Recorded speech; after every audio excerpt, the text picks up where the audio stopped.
Shotgun the Imperials with the beer Mando. We're gonna snorkel a French toast Imperial Stout out of Hubbard's Cave in Illinois. Comes in at 12% ABV. Let's get this one cracked open.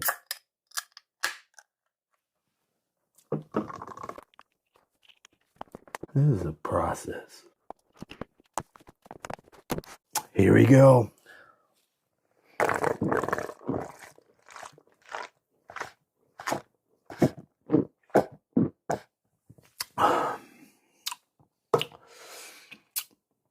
French toast, maple syrup, coffee. This is the way.